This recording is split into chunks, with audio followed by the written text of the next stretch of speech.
So next topic हम लोगों का है इलेक्ट्रोमैग्नेटिक स्पेक्ट्रम। इलेक्ट्रोमैग्नेटिक स्पेक्ट्रम जो है, हम लोग जितना अभी तक स्पेक्ट्रम पढ़े हैं लाइट स्पेक्ट्रम, उससे थोड़ा सा वाइडर कॉन्सेप्ट है। जो हम लोग लाइट स्पेक्ट्रम पढ़े थे उसमें हमारा केवल 7 कलर का बैंड जो था उसके बारे में पढ़ना था विप की ओर, पर हमारा जो है इलेक्ट्रोमैग्नेटिक स्पेक्ट्रम ये क्या है, एक अरेंजमेंट है।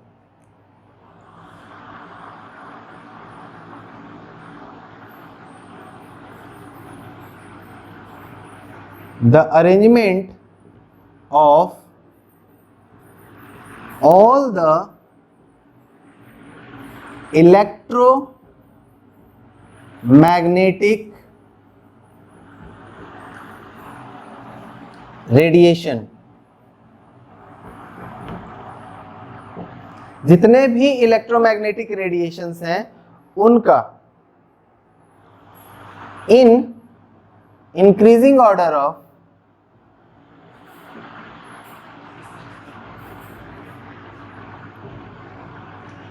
their wavelength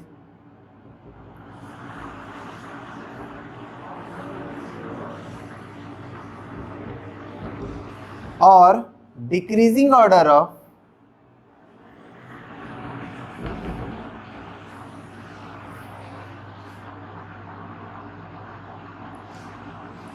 frequency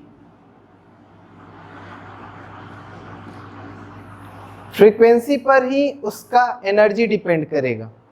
यानी कि जो इस बारे में हम लोग बात कर रहे हैं जिस रेडिएशन का भी, उसका जो एनर्जी है उसके फ्रीक्वेंसी पे डिपेंड करता है। ये हम लोग आगे पढ़ेंगे, तो उस कॉन्सेप्ट को हम लोग यहाँ पर भी इंक्लूड कर सकते हैं कि डिक्रीजिंग ऑर्डर ऑफ फ्रीक्वेंसी या एनर्जी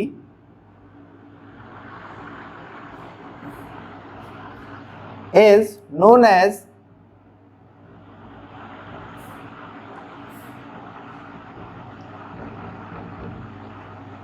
इलेक्ट्रोमैग्नेटिक स्पेक्ट्रम।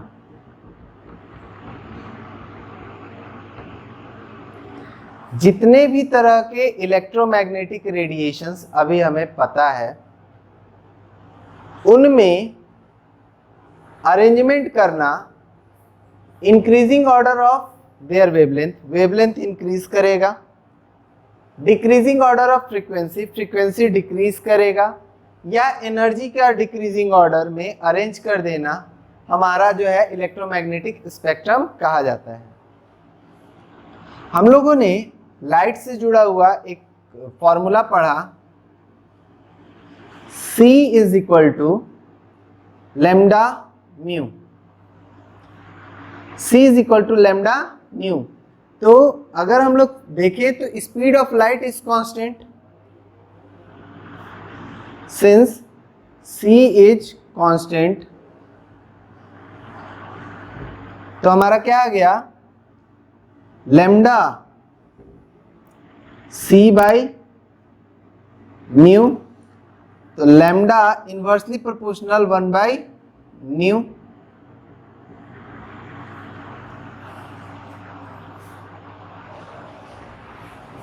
लैम्डा जो होता है वो फ्रीक्वेंसी के इनवर्सली प्रोपोर्शनल। तो अगर हम लैम्डा इंक्रीजिंग ऑर्डर रख रहे हैं तो फ्रीक्वेंसी डिक्रीजिंग ऑर्डर आएगा। अगर हम लोग जो है फ्रीक्वेंसी इंक्रीजिंग ऑर्डर रखेंगे तो लैम्डा डिक्रीजिंग ऑर्डर आएगा। तो हमारा इलेक्ट्रोमैग्नेटिक स्पेक्ट्रम किसी एक रूल को फॉलो करते हुए चलेगा। जब एक रूल को फॉलो करेगा तो उसमें क्या आएगा कि हमारा इंक्रीजिंग ऑर्डर वेवलेंथ रखते हैं तो डिक्रीजिंग ऑर्डर फ्रीक्वेंसी आएगा। एक डायग्राम बनाते हैं, उससे हम लोगों का समझ में आ जाएगा कि स्पेक्ट्रम कैसे हम लोगों का बनेगा, इलेक्ट्रोमैग्नेटिक स्पेक्ट्रम का डेटा क्या होगा।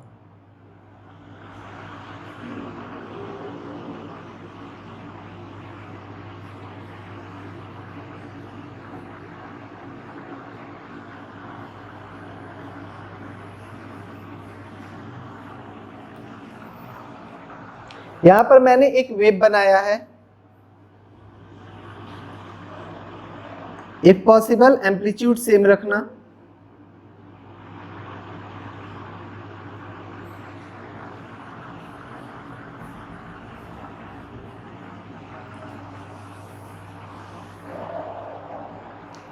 ठीक है।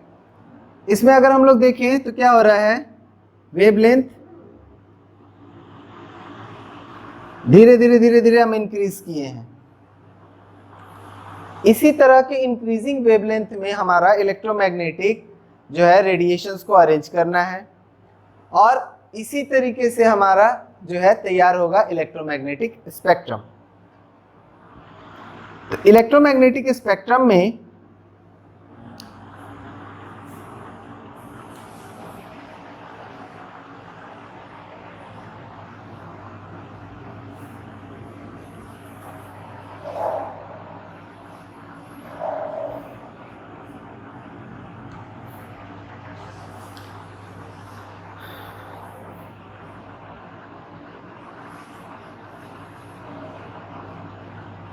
वेवलेंथ एक लाइन दे देते हैं, एक लाइन पे हम लोग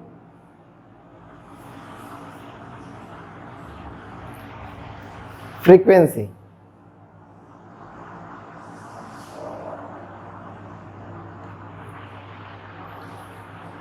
फ्रीक्वेंसी कहें या फिर एनर्जी।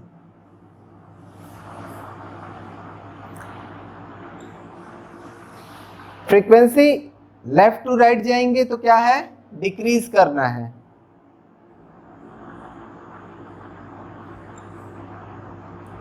डिक्रीजिंग।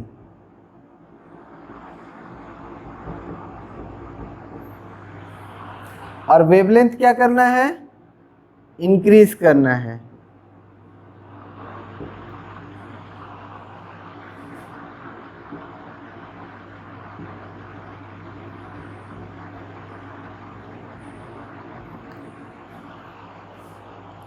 अब इसके बीचों बीच हमारा आ जाता है विजिबल लाइट।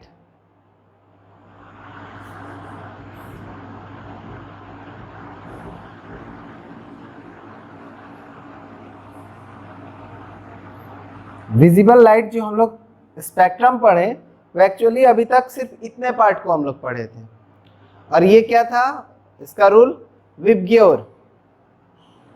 विबग्योर मेरा यहां से शुरू होगा और यहां खत्म होगा, यानी कि बीच में हमारा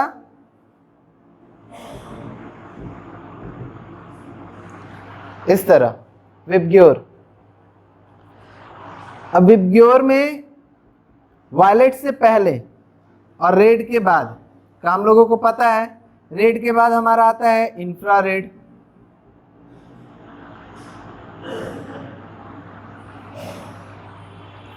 अल्ट्रावायलेट,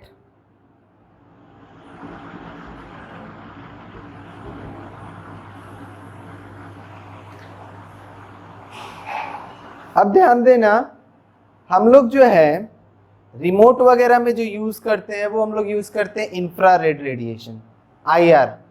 हम लोग के मोबाइल वगैरह में रहता है ना IR ब्लास्टर, जिससे क्या होता है रिमोट का काम होता है। तो इंफ्रारेड हमारा जो है वो क्या होगा, वेवलेंथ ज्यादा होगा, तो दूर से काम करेगा, दूर से सेंसिंग करेगा। एनर्जी उसका कम होगा, लो एनर्जी, इंफ्रारेड का लो एनर्जी, वायलेट का ज्यादा एनर्जी। यहां से यहां एनर्जी क्या हो रहा है, डिक्रीज हो रहा है, तो वायलेट का ज्यादा एनर्जी, इंफ्रारेड का कम एनर्जी। अल्ट्रावायलेट रेडिएशन, इसका यूज हम लोग क्या करते हैं, इन ये सैनिटाइज करने में यूज करते हैं। जो भी हमारा टूल्स होता है, मेडिकल टूल्स, उसको सैनिटाइज करने में अल्ट्रावायलेट रेडिएशन का यूज होता है।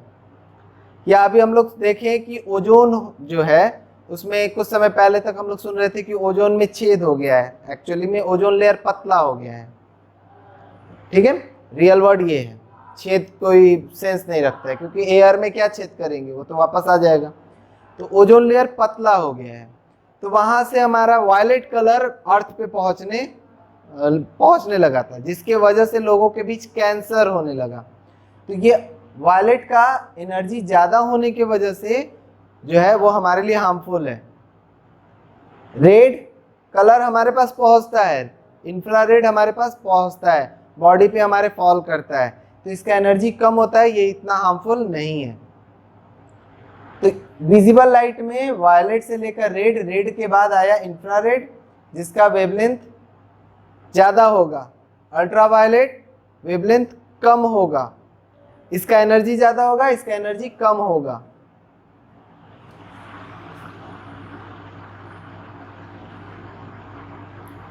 अल्ट्रावायलेट से पहले आता है एक्स रेज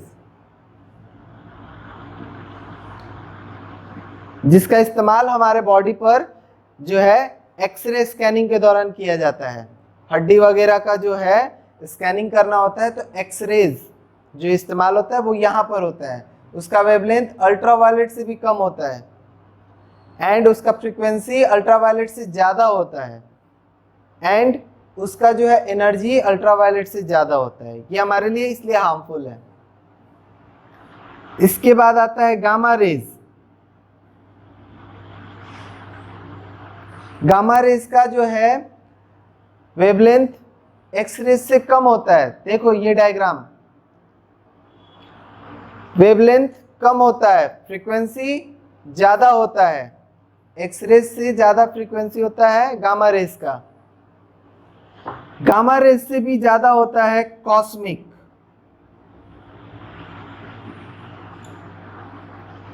कॉस्मिक रेज माना जाता है कि पूरे यूनिवर्स में भरा पड़ा है, मतलब पूरे यूनिवर्स में जहां पर भी है गामा ये कॉस्मिक रेज है। खाली जगह जितना है वहां पे कॉस्मिक रेज है। जो स्पेशल सूट जो है एस्ट्रोनॉट्स को हम लोग देते हैं, पहनकर जाओ और स्पेस में वर्क करो, उसका एक खासियत उसको कॉस्मिक रेज से बचाना भी है। कॉस्मिक रेज का वेवलेंथ सबसे कम और एनर्जी सबसे ज्यादा। एनर्जी में ये सबसे ज्यादा मोस्ट एनर्जेटिक, और इधर से इसका एनर्जी घटते जा रहा है। तो कॉस्मिक रेज से शुरू करना है। Cosmic, gamma, x, ultraviolet, visible light, infrared.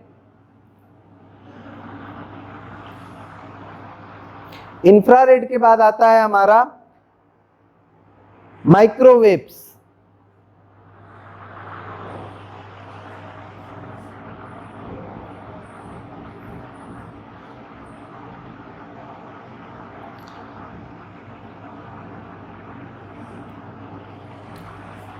Microwaves वगैरह का इस्तेमाल हम लोग करते हैं जो टेलीफोन सिग्नल्स होते हैं उसको ट्रांसमिट करने में। माइक्रोवेव्स यूज होते हैं। जो मोबाइल वगैरह का टावर है वो माइक्रोवेव्स यूज करता है। माइक्रोवेव्स के बाद आता है रेडियो वेव।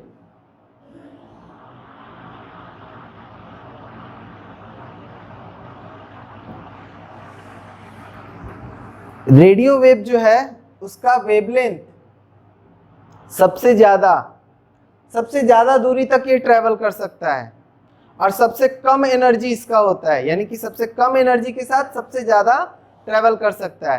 तो इसीलिए आपके मोबाइल फोन में इतना कम एमएच का बैटरी होता है और वो जो है आपका कनेक्शन अर्थ के दूसरे एंड तक भी आराम से कर लेता है, क्योंकि उसका जो है वेवलेंथ ज़्यादा होता है एंड उसका एनर्जी कम होता है। उसको ज़्यादा एनर्जी नहीं चाहिए। वो कहा जाता है कि 1 सेकंड में अर्थ का 5 चक्कर लगा ले। तो अर्थ का 5 चक्कर लगाने के लिए जो एनर्जी चाहिए उतना एनर्जी हमारे मोबाइल में कहाँ से आएगा? तो एक्चुअली में रेडियो वेव्स को जो है बहुत ज़्यादा एनर्जी चाहिए ही नहीं, बहुत फ्रैक्शन ऑफ एनर्जी चाहिए। तो ये हमारा हो गया इलेक्ट्रोमैग्नेटिक स्पेक्ट्रम का ऑर्डर। इसमें हमारा जो डेटा है कि किसका वेवलेंथ कितना होगा, किसका फ्रीक्वेंसी कितना होगा, those are not that much relevant. वो बहुत ज़्यादा रिलेवेंट नहीं है। फिर भी अगर हम लोग लिखना चाहें तो इसका 400 nm याद रखो, इसका 8000 nm। ये विजिबल लाइट का जरूरी है।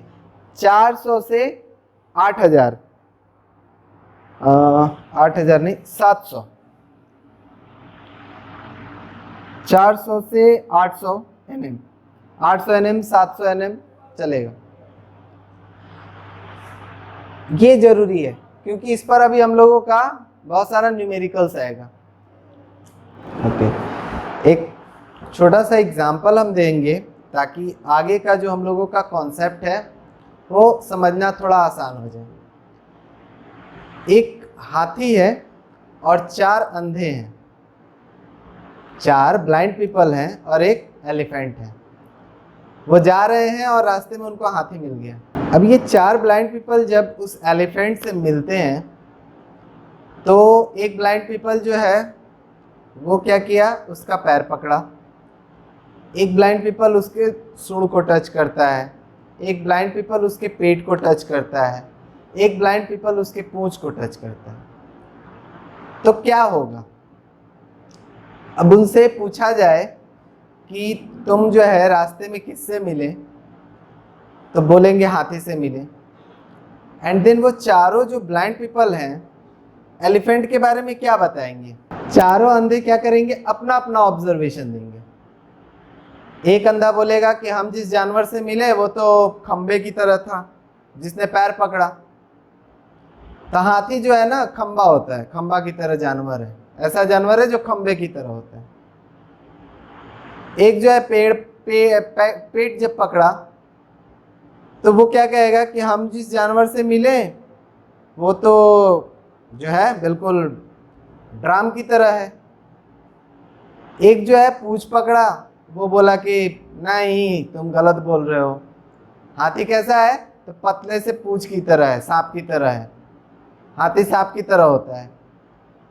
फिर एक अंधा बोलेगा सूंड जिसने पकड़ा, अरे नहीं हाथी जो है ना मोटा लंबा होता है, अजगर की तरह होता है। तो सारे जो है अलग अलग ऑब्जर्वेशन देंगे। कोई भी एग्जैक्टली हाथी के बारे में नहीं बताएगा कि हाथी कैसा है exact. In the same manner हमारा साइंस भी आगे इसी तरह बढ़ता है। हमारा जो साइंस है वो इसी तरह है, क्योंकि साइंटिस्ट को जो है कुछ भी पता तो होता नहीं है। वो क्या करते हैं? वो ऑब्जर्वेशंस करते हैं और वो उसी अंधे की तरह ऑब्जर्वेशंस करते हैं जिसमें वो किसी चीज को ऑब्जर्व करता है और वो जितना ऑब्जर्व करता है बस उतना ही बताता है। और इसका मतलब ये नहीं है कि वो गलत है, ना उसका ऑब्जर्वेशन गलत है ना वो गलत है, उसका ऑब्जर्वेशन अधूरा है। बात समझ में आ रहा है क्या कह रहे हैं? कि कोई भी साइंटिस्ट किसी भी एक्सपेरिमेंट को करता है तो वो अपना ऑब्जर्वेशन लोगों के सामने रखता है, सोसाइटी के सामने रखता है कि मैंने एक आज जो है इस पर ये ऑब्जर्वेशन किया, मेरे हिसाब से ये होगा। तो अगर उस जो है कॉन्सेप्ट के बारे में उसका ऑब्जर्वेशन अधूरा है तो उसने जो नॉलेज दिया, इंफॉर्मेशन दिया, वो भी क्या हो गया? अधूरा हो गया।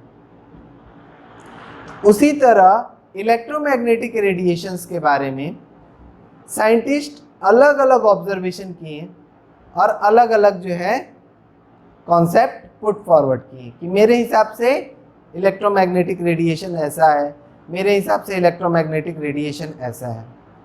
अब वो 4 अंधे जो हैं जिसको बताएं, ठीक है, वो आदमी जो है क्या किया? चारों का बात सुना, चारों का बात सुना और उसने जो है देखा कि चारों तो गलत नहीं होगा, चारों सही बोला है। तो इसका मतलब हाथी जो है ऐसा है कि उसका लंबा सूंड होगा, उसका गोल पेट होगा, उसका लंबा लंबा खंबे जैसा पैर होगा और उसका पतला सा पूंछ होगा। तो उसने इतना चीज बता दिया, लेकिन अभी भी कान के बारे में किसी ने कुछ नहीं बताया तो उसको कुछ नहीं पता। इन द सेम मैनर अलग अलग दुनिया के अलग अलग साइंटिस्ट जब थे, जब हमारा वर्ल्ड ग्लोबलाइज्ड नहीं था, जब हमारा वर्ल्ड इतना ज़्यादा कनेक्टेड नहीं था, तो अलग अलग साइंटिस्ट अलग अलग एरिया में अलग अलग रिसर्च कर रहे थे और अलग अलग बातों को लोगों के सामने रख रहे थे। तो किसी ने इलेक्ट्रोमैग्नेटिक रेडिएशन को पार्टिकल कहा और किसी ने इलेक्ट्रोमैग्नेटिक रेडिएशन को वेव कहा। जिसने वेव कहा उसने वेव के लिए सपोर्टिव आंसर्स दिए, जिसने पार्टिकल कहा उसने पार्टिकल्स के लिए सपोर्टिव आंसर दिए। लेकिन जो आंख वाला बंदा है, यानी कि जो अभी हम लोग हैं, क्या किए? दोनों का बात सुने और दोनों का बात हम लोग क्या किए? मर्ज किए और मर्ज करके इस कंक्लूजन पे पहुंचे कि इलेक्ट्रोमैग्नेटिक रेडिएशंस जो हैं इनमें पार्टिकल नेचर भी होता है और वेव नेचर भी होता है। यानी ये ना सिर्फ वेव नेचर को फॉलो करेंगे और ना ही सिर्फ पार्टिकल नेचर को फॉलो करेंगे, क्योंकि ना वेव नेचर देने वाला गलत है ना पार्टिकल नेचर देने वाला गलत है, क्योंकि दोनों ने एक्सपेरिमेंट किया है, दोनों ने ऑब्जर्वेशंस के थ्रू अपने अपने बात को जस्टिफाई किया है। तो इट मीन्स इलेक्ट्रोमैग्नेटिक रेडिएशंस जो हैं उनके अंदर दोनों कैरेक्टरिस्टिक हमको मिलेगा। तो अब इस बात को लेकर और कॉन्सेप्ट्स आगे बढ़ते चले गए कि भाई पार्टिकल नेचर है, वेव नेचर है, इस बात को हम कंफर्म करते हैं। तो अब कैसे ये है, क्या एग्जिस्ट कर रहा है, क्या प्रॉपर्टी शो कर रहा है एंड सो ऑन। तो हम लोगों को ये दोनों नेचर पढ़ना है, समझना है, और इसके बेसिस पर हमारा जो आगे की थ्योरीज है वो क्लियर होंगी, जिसके आधार पर बोर ने अपना एटॉमिक मॉडल प्रपोज्ड किया। इस बात को समझने के बाद Planck's quantum theory and Bohr atomic model ये आएगा कि बोर ने आखिर ऐसे ही रात में सोए और उठकर सुबह बोल दिए कि नहीं इलेक्ट्रॉन्स तो ऑर्बिट में चक्कर लगाएगा। ऐसा नहीं है। उन्होंने जो अलग अलग साइंटिस्ट हैं उनके ऑब्जर्वेशंस, उनके थ्योरीज को अच्छे से स्टडी किया, उसके स्टडीज़ का वो पार्ट एक्सट्रैक्ट किया जो उनके लिए एटॉमिक मॉडल को डेवलप करने में मदद करेगा। तो हम लोग अभी पहले वो पार्ट पढ़ेंगे कि आखिर बोर ने जो कहा कि इलेक्ट्रॉन्स ऑर्बिट में चक्कर लगाते हैं वो कहाँ से सोचना शुरू किया, वो सारे पार्ट्स को समझेंगे। देन हम आएंगे कि बोर ने अपने एटॉमिक मॉडल में ऐसा क्यों कहा कि इलेक्ट्रॉन्स जो है ऑर्बिट के रूप में चक्कर लगा रहे हैं, वो कहाँ से इस बात पे पहुँचे, कैसे, फिर उन्होंने क्या कहा, क्या क्या ऑब्जर्वेशंस दिए, उसके बाद जो दूसरा उनके बाद जो साइंटिस्ट है उसने क्या मॉडिफिकेशन किया, उसने क्या मॉडिफिकेशन किया। इस तरह केमिस्ट्री में हमारे जो थ्योरीज हैं वो मॉडिफाई होते चले जाते हैं इसी वजह से, क्योंकि हमारे जो ऑब्जर्वेशंस हैं, ऑब्जर्वेशंस में कुछ नए नए इंफॉर्मेशन ऐड होगा। अब कोई पांचवा अंधा जो है उसका जो है कान पकड़ के आया और कहा कि कान हाथी तो सूप की तरह होता है, तो भाई जो बंदा 4 लोगों का बात सुना है वो 5वें लोगों के बात से सुन लिया कि अच्छा इसमें जो है हाथी का कान सूप की तरह होता है। फिर कोई और आया कुछ और बोला, उसमें जो है बोला कि अरे उसका तो दांत लंबा लंबा दांत होता है, तो उसको दांत को भी उसी में ऐड कर दिया कि हाथी का जो है भाई दांत भी होता है। So on. इस तरह अलग अलग जो है साइंटिस्ट अपने अलग अलग ऑब्जर्वेशंस दिए और उसको जो है इंटीग्रेट किया किसी साइंटिस्ट ने, और उस इंटीग्रेटेड कॉन्सेप्ट को जो है अपने कॉन्सेप्ट में यूज किया। Getting the point. तो ये हमारा जो है अभी का बेसिस पॉइंट है कि हमारा जो है अब पढ़ना है कि पार्टिकल नेचर क्या है, कैसे ये पाया गया कि इसमें पार्टिकल नेचर है, पार्टिकल नेचर क्या होता है, वेव नेचर क्या होता है। तो ये सारे चीज़ को आइडेंटिफाई करके हम इलेक्ट्रोमैग्नेटिक रेडिएशंस का ये दोनों नेचर समझने के बाद फिर समझेंगे कि प्लैंक्स क्वांटम थ्योरी क्या था, प्लैंक्स ने क्या कहा, फिर उसके बाद समझेंगे कि बोर एटॉमिक मॉडल कैसे डेवलप। जो इलेक्ट्रोमैग्नेटिक रेडिएशंस हैं कुड क्लियरली एक्सप्लेन हमारा लाइट के जो थ्योरीज हैं जैसे डिफ्रैक्शन, इंटरफेरेंस, ये क्लियरली एक्सप्लेन कर दिए। इससे हमारा क्लियर हो गया कि इलेक्ट्रोमैग्नेटिक रेडिएशन जो होता है वो वेव नेचर को फॉलो करता है, उसका वेवलेंथ होता है, उसका फ्रीक्वेंसी होता है, उसमें जो है एनर्जी होता है। जैसे अभी हम लोगों ने इलेक्ट्रोमैग्नेटिक स्पेक्ट्रम बनाया, उसमें बताया हम कि वेवलेंथ क्या क्या होता है किसका, फ्रीक्वेंसी क्या क्या होता है किसका।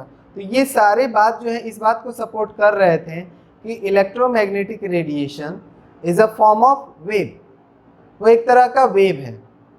लेकिन कुछ जो है कॉन्सेप्ट को ये एक्सप्लेन नहीं कर पाया, जो था हमारा black body radiation and photo electric effect.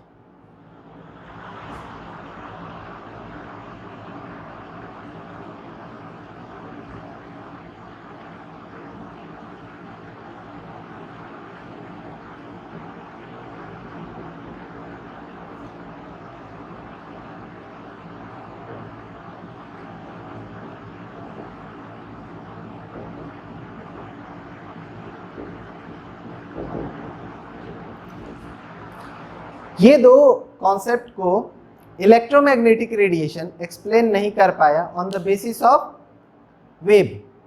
Wave के बेसिस पर इन दो कॉन्सेप्ट को अगर वो एक्सप्लेन कर देता तो हम लोग ये मान जाते हैं कि हमारा जो है इलेक्ट्रोमैग्नेटिक रेडिएशन सिर्फ वेव नेचर को रखता है, पार्टिकल नेचर को नहीं रखता। अब था क्या इसमें ब्लैक बॉडी रेडिएशन में?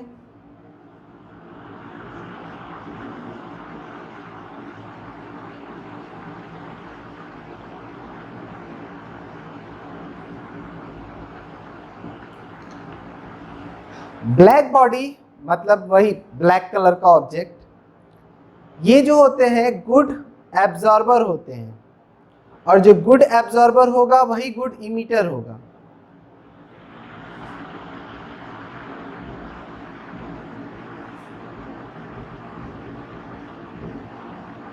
Black body are good absorber of radiation and good emitter of radiation.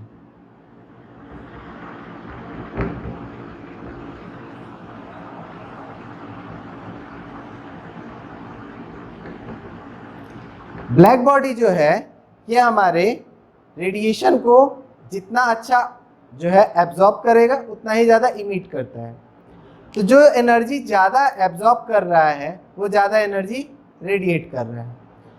तो ये तो वेव नेचर जो है उसको सपोर्ट करने के लिए इसको क्या करना चाहिए था कि जितना एनर्जी ये एब्जॉर्ब करते जा रहा है उतना रेडिएट करते जा रहा है, कहीं पर भी ब्रेक नहीं होना चाहिए था। बट होता क्या है ब्लैक बॉडी रेडिएशन में कि पहले ये जो है एनर्जी एब्जॉर्ब करते करते टेम्परेचर राइज करता है एंड एक फिक्स पॉइंट के बाद इसका जो है इंटेंसिटी फॉल करना शुरू कर देता है। मतलब ये कि पहले ये एनर्जी एब्जॉर्ब किया और इमिट करना जब शुरू किया तो इंटेंसिटी पहले इंक्रीज करता है, टेम्परेचर बढ़ाएंगे तो इंटेंसिटी इंक्रीज करेगा। But after certain temperature certain point of intensity इसका इंटेंसिटी फॉल करना शुरू हो जाता है। जैसे हम लोग कोई भी ऑब्जेक्ट को गर्म करते हैं तो गर्म करने पर क्या होता है कि उसको पहले देखोगे तो रेड होगा, रेड से फिर क्या होगा वो ब्लू में कन्वर्ट होगा। लेकिन ब्लू के बाद क्या, ब्लू के बाद उसमें से जो है एनर्जी और रेडिएट होना चाहिए, वो बढ़ते चले जाना चाहिए। हम टेम्परेचर बढ़ा रहे हैं तो हमारा रेडिएशन बढ़ते चले जाना चाहिए, लेकिन वो वहाँ के बाद फिर रेडिएशन नहीं होता, वहाँ के बाद फिर वो इंटेंसिटी घटना शुरू कर देता है। तो इस बात से पता चला कि ये कंटिन्यूअस नहीं है। मतलब ये कि जो रेडिएशन इलेक्ट्रोमैग्नेटिक रेडिएशन है वो ब्लैक बॉडी ऑब्जेक्ट में कंटिन्यूअस नहीं है कि इंटेंसिटी बढ़ते चला जा रहा है, ये रुकना नहीं चाहिए। हम जितना टेम्परेचर बढ़ाएंगे इंटेंसिटी बढ़ते चला जाना चाहिए, लेकिन ऐसा नहीं होता।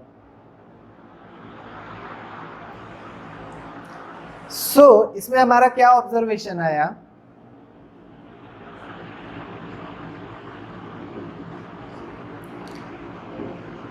At a given temperature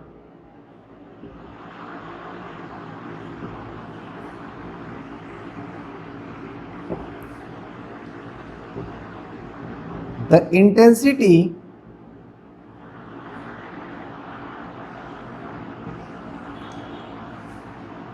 of radiation increases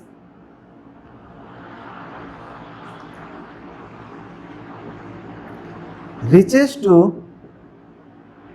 the maximum at a fixed wavelength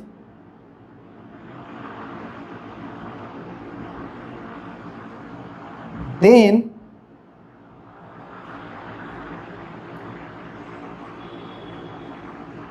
decreases। किसी एक टेम्परेचर पे हम लोग उस ब्लैक बॉडी रेडिएशन में क्या ऑब्जर्व करते हैं, वेवलेंथ जो है हम लोग बढ़ा रहे हैं, तो क्या हो रहा है, उसका इंटेंसिटी इंक्रीज कर रहा है। देन एक ऐसा वेवलेंथ आता है, फिक्स्ड वेवलेंथ, उसके बाद इंटेंसिटी घटना शुरू हो जाता है। This is wavelength and this is intensity.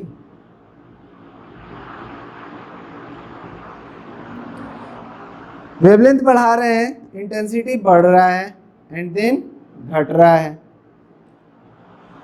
So this phenomena could not be explained on the basis of wave nature. Wave nature के बेसिस पर हम इसको एक्सप्लेन नहीं कर सके।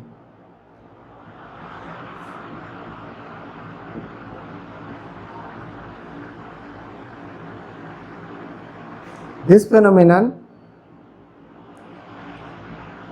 could not be explained on the basis of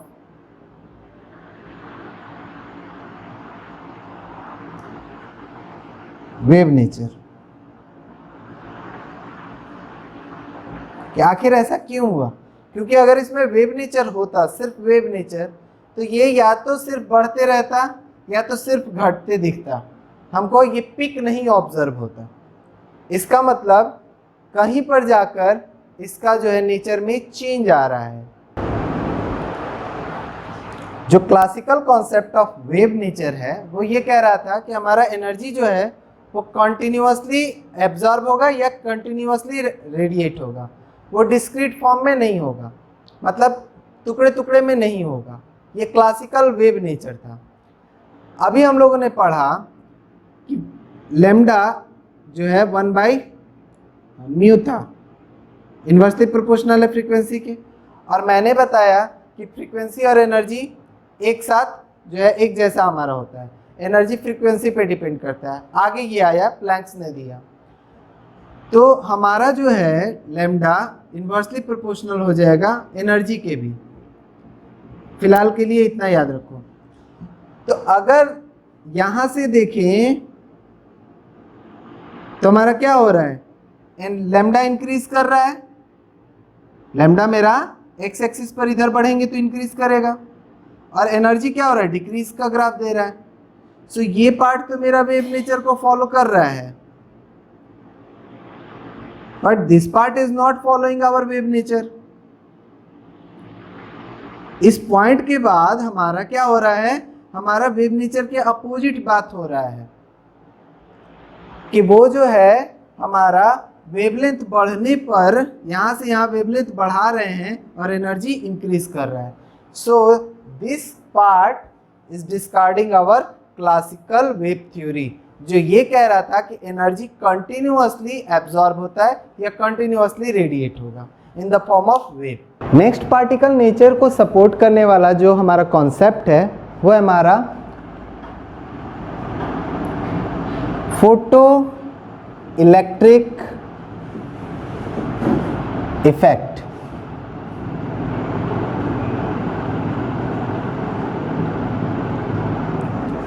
photo का मतलब हो जाता है हमारा लाइट, और इलेक्ट्रिक इफेक्ट मतलब, इलेक्ट्रिक इफेक्ट का मतलब कह सकते हैं इलेक्ट्रॉन का फ्लो।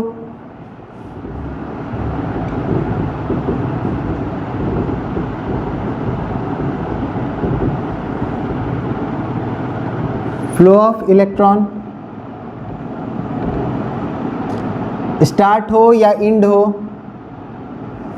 तो फोटो इलेक्ट्रिक इफेक्ट में हम लोगों को पढ़ना है कि लाइट के वजह से इलेक्ट्रॉन्स का जो फ्लो है वो कैसे हमारा चेंज हो रहा है, कैसे हमारा इंक्रीज कर रहा है, डिक्रीज कर रहा है, या इलेक्ट्रॉन कैसे इजेक्ट कर रहे हैं, वो सब सारा।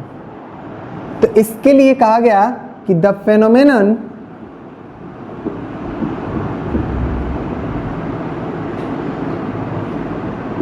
ऑफ इजेक्शन ऑफ इलेक्ट्रॉन या इलेक्ट्रॉन्स फ्रॉम मेटल सरफेस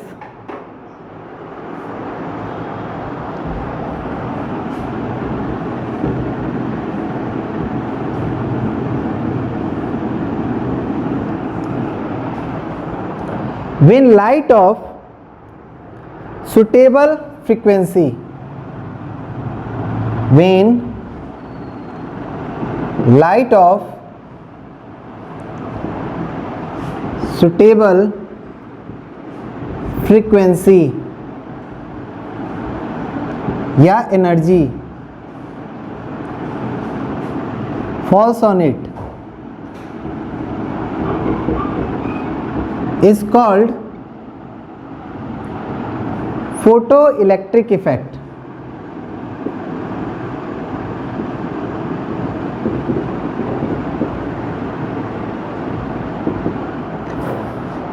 जब कभी भी किसी मेटल सरफेस पर हमारा लाइट फॉल करता है और अगर उस लाइट का एनर्जी सुटेबल होगा तो वो क्या करेगा, इलेक्ट्रॉन्स को इजेक्ट करना शुरू कर देगा।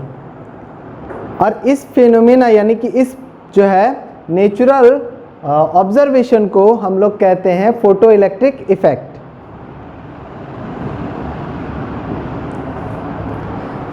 सो ऑब्जर्वेशन क्या आया जिसकी वजह से ये कहा गया कि जो इलेक्ट्रोमैग्नेटिक रेडिएशन है उसके अंदर पार्टिकल नेचर है।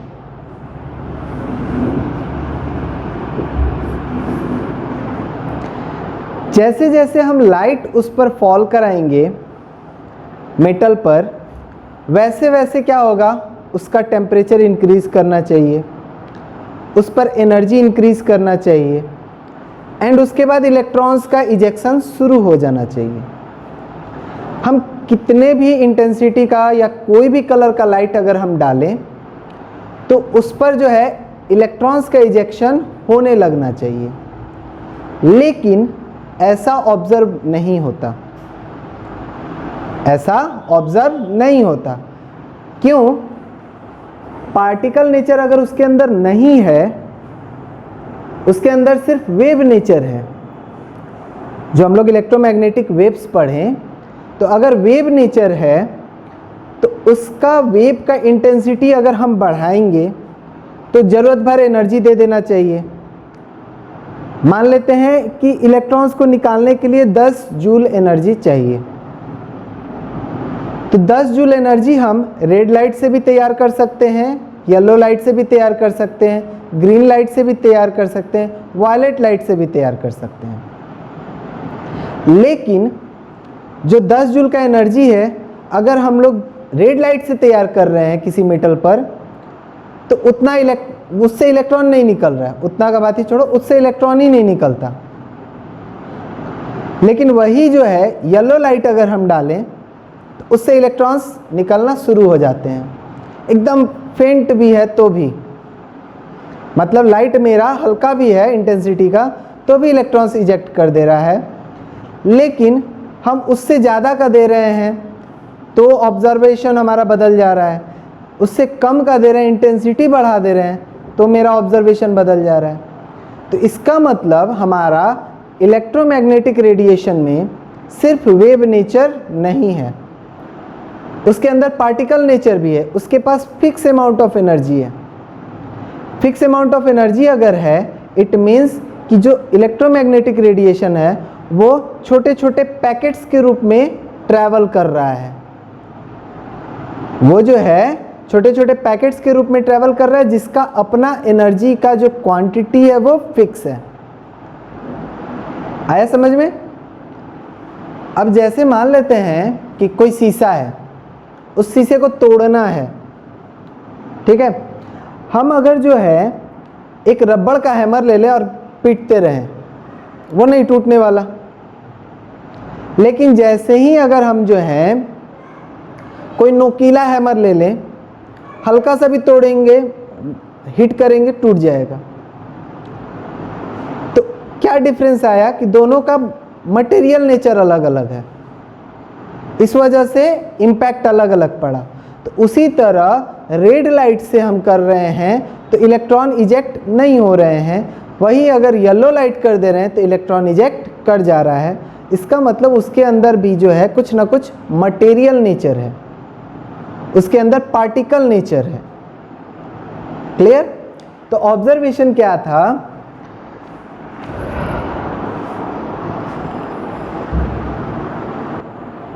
ऑब्जर्वेशन में हम लोग देखते हैं क्या कि एक मेटल सरफेस जनरली हमारा पोटेशियम, रुबिडियम, सीजियम ऐसे मेटल्स लिए गए। When a metal surface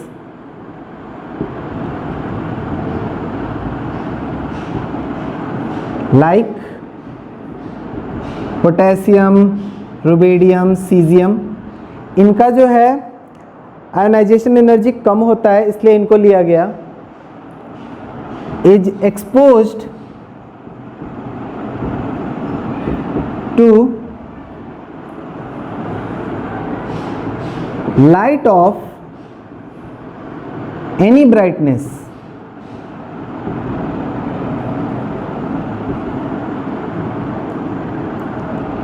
but of lower frequency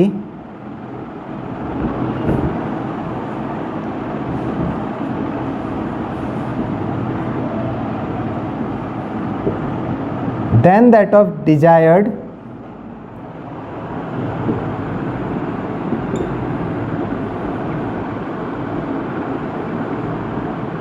for hours, घंटों उसको जो है हम एक्सपोज किए ऐसे लाइट से जो है उसके डिज़ायर्ड फ्रीक्वेंसी से कम है। ठीक है, जिस फ्रीक्वेंसी पर इलेक्ट्रॉन निकला उसके रिस्पेक्ट का जो है फ्रीक्वेंसी के लोअर हम कोई सा भी लाइट ले लें या कोई सा भी radiation,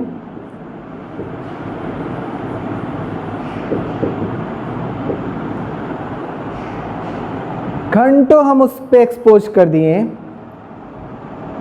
no electron is ejected, whereas when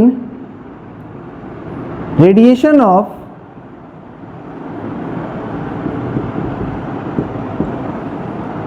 desired या specific frequency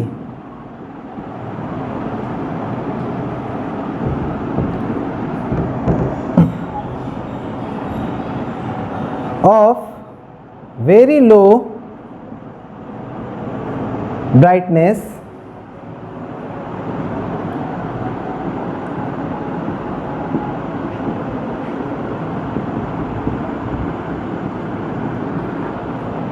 whereas radiation of desired frequency of very low brightness is able to eject electron from the surface.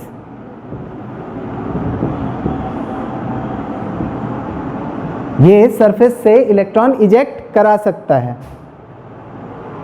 This जो है observation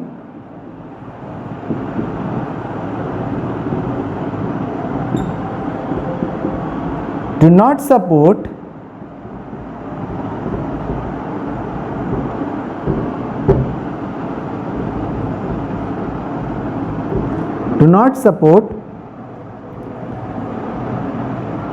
classical wave theory which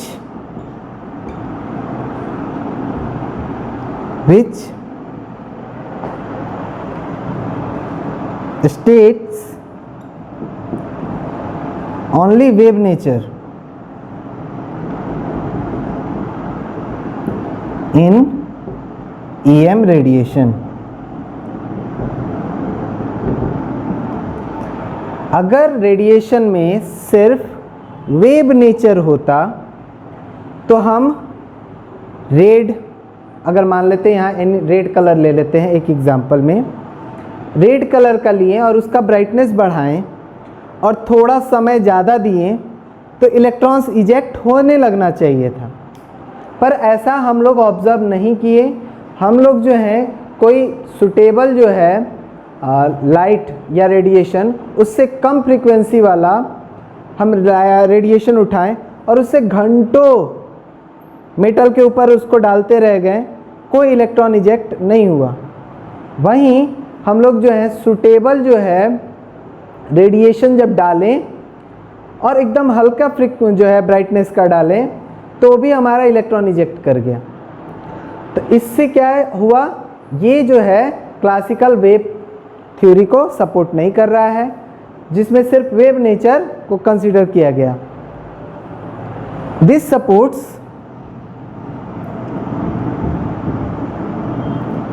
supports particle nature of EM radiation. ये EM radiation के particle nature को support कर रहा है। Note down करो, और इससे जुड़ा हुआ जो और भी टर्म्स हैं वो एक्सप्लेन करेंगे तो फोटो इलेक्ट्रिक इफेक्ट बिल्कुल क्रिस्टल क्लियर हो जाएगा। इसमें जो ऑब्जर्वेशन हमको बताकर ये पार्टिकल नेचर को एक्सप्लेन करना था तो वो पहले ज़रूरी था, फिर बाकी हम लोग फोटो इलेक्ट्रिक इफेक्ट जब समझेंगे तो क्लियर हो जाएगा कि ये कॉन्सेप्ट कहना क्या चाहता है। ये हमारा जो है क्लासिकल वेव थ्योरी के हिसाब से कंटिन्यूअस वेव रेडिएशन है, EM रेडिएशन कंटिन्यूअसली है, और ये हमारा जो है पार्टिकल नेचर के हिसाब से क्या कहा गया कि हमारा वेव जो है वो छोटे छोटे पार्टिकल्स के टर्म्स में बटे हुए हैं, जिनका एक फिक्स अमाउंट का फ्रीक्वेंसी होगा तो फिक्स अमाउंट का एनर्जी होगा, और इस वजह से वो जो है सर्टेन फ्रीक्वेंसी के जो लाइट होते हैं इलेक्ट्रॉन इजेक्ट करा पाते हैं, और कुछ जो है ऐसे हैं जो लाइट इजेक्ट नहीं करा पाते हैं। अगर कंटिन्यूअस होता तो चाहे लाइट किसी भी फ्रीक्वेंसी का होता, वो धीरे धीरे धीरे धीरे धीरे धीरे करके एनर्जी, उस अमाउंट को एनर्जी को प्रोड्यूस जरूर कर देते हैं, जिससे इलेक्ट्रॉन्स इजेक्ट करने लगता, बट ऐसा ऑब्जर्व नहीं होता। ये हमारा जो है पार्टिकल नेचर को सपोर्ट करने वाला कॉन्सेप्ट हुआ। तो सपोज करो हमारा ये मेटल सरफेस है तो इलेक्ट्रॉन्स इसके अंदर होगा। ये सपोज करते हैं लाइट ऑफ या EM radiation, EM radiation of suitable frequency है या उससे ज़्यादा है, तो जब ये इस पर फॉल करेगा तो क्या होगा, इलेक्ट्रॉन इजेक्ट करेगा।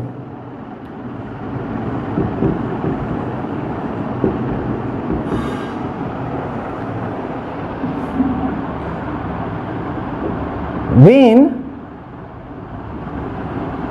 light of suitable frequency falls on metal surface,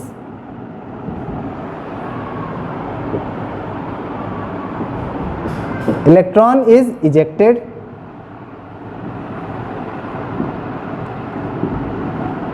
This is called photoelectric effect. Same है, थोड़ा सा रिपीटेशन कर दिए ताकि एक जगह सर आ जाए।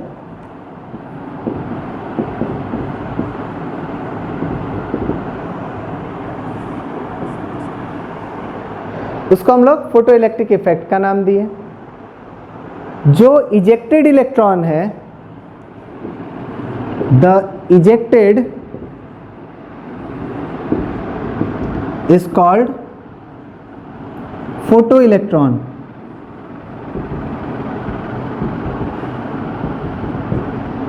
जो इलेक्ट्रॉन यहां से निकलेगा उसको हम लोग फोटोइलेक्ट्रॉन कहेंगे।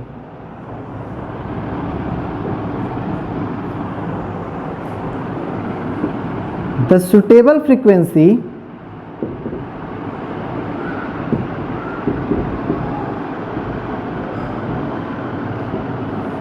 which can eject electron from metal surface is called threshold frequency। Frequency का सिंबल हम लोग म्यू देते हैं, इसको हम लोग देंगे mu naught.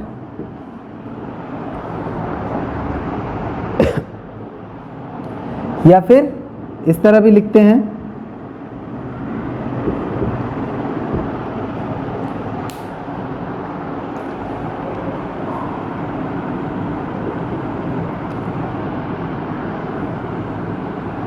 the number of ejected electron depend on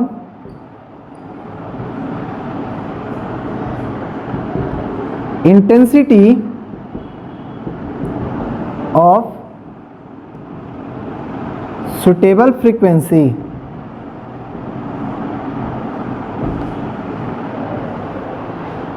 जो हमारा इलेक्ट्रॉन निकलेगा, कितना ज़्यादा निकलेगा, वो intensity of suitable frequency of EM radiation पे डिपेंड करेगा।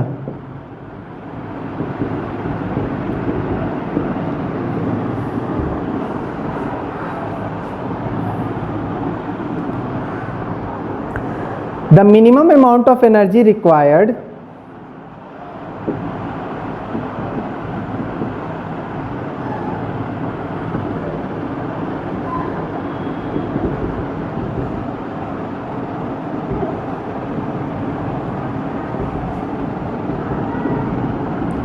for the ejection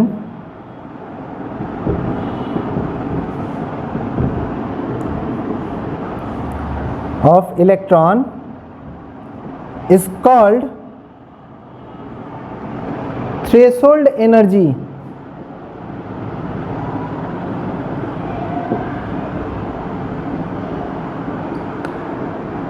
E not, या इसी को हम लोग वर्क फंक्शन भी कहते हैं।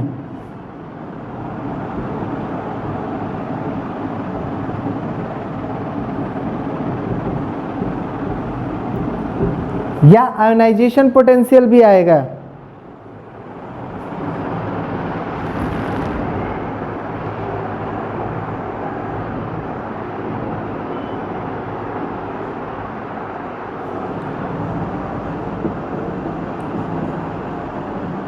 There is no time lag between striking of radiation and emission of or ejection of electrons। जिस समय जो है रेडिएशन फॉल करेगा उसी समय इलेक्ट्रॉन इजेक्ट करेगा, कोई टाइम लैग नहीं होगा। तो ये सारे कुछ टर्म्स हैं हमारे फोटो इलेक्ट्रिक इफेक्ट से जुड़े हुए, जो फोटो इलेक्ट्रिक इफेक्ट क्या होता है उसको समझने में मदद करेगा। ऑब्जर्वेशन बता दिए, कंक्लूज़न बता दिए, इससे हमारे पार्टिकल नेचर कैसे होता है क्लियर ये बता दिए। तो इतना ही हमारा जो है फोटो इलेक्ट्रिक इफेक्ट और ब्लैक बॉडी रेडिएशन में है कि हमारा जो है particle nature of electromagnetic radiation को आइडेंटिफाई करने में ये दो कॉन्सेप्ट मदद करते हैं।